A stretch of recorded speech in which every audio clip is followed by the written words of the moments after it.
Hi guys, I'm David Francis from Foundation Age Coaching, and the upcoming session is in our creative play around the goal phase of training with our under-9s. The session is starting with a 1v1 and it's going to progress into a 2v1 and then into a 2v2, so it's a multi-ball activity. Girls are going to get to work on their finishing, their ability to be in a 1v1 situation with a player behind them, the combination play, and there's going to be elements of transition, as if the defenders win the ball, they've got things to do with it as well. They've got targets to try and hit. Throughout the video, I'm going to be giving some feedback on a voiceover. I'm going to be throwing in the coaching points that I was looking for from the players to be able to implement, and then I'm going to be showing you exactly how they've implemented them to improve their own performance. If you want to watch the full session, that's from warm-up to game, you can go to www.foundationagecoaching.com and sign up for one of our premium memberships.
The setup of the opposed practice is similar to that of last week's, where we start with a 1v1, it moves into a 2v1 and then onto a 2v2.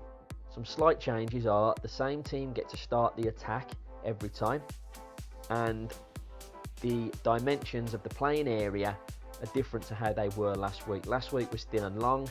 This week it's a bit more like a penalty area is going to be when the season starts and they're playing their games. I gave the girls a bit of freedom and a bit of time to figure out how the practice works in their own way. As you can see, they are getting the hang of it. There's just some delayed responses as to what happens when the first ball has gone, or the second ball has gone, or the third ball has gone. I'm okay with this. They are getting it, they're getting into their own rhythm, and that's something that I'm quite comfortable with. There are a couple of coaching points I wanted to bring in. I wanted to remind them about when they had their back to goal, checking their shoulder and seeing what the defender was doing, and also I wanted to speak to them about maximising the width of the penalty area. I felt that when the second attacker was in, they were a little bit too narrow. Those are two coaching points that I wanted to talk about with them at the same time.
The girls did a great job of taking on board what was said. We watch the first attack here. A player checks a shoulder, tries to turn away from where the defender is. The defender does a great job of winning the ball though and taking it through one of the blue gates. There's a quick reaction to the second ball. The Pinks make the pitch nice and wide. It comes back to the teammate who's now supporting her, who creates a bit of space for herself and gets a shot away. For the final ball, there's a bit of communication. The Pinks make the pitch nice and wide.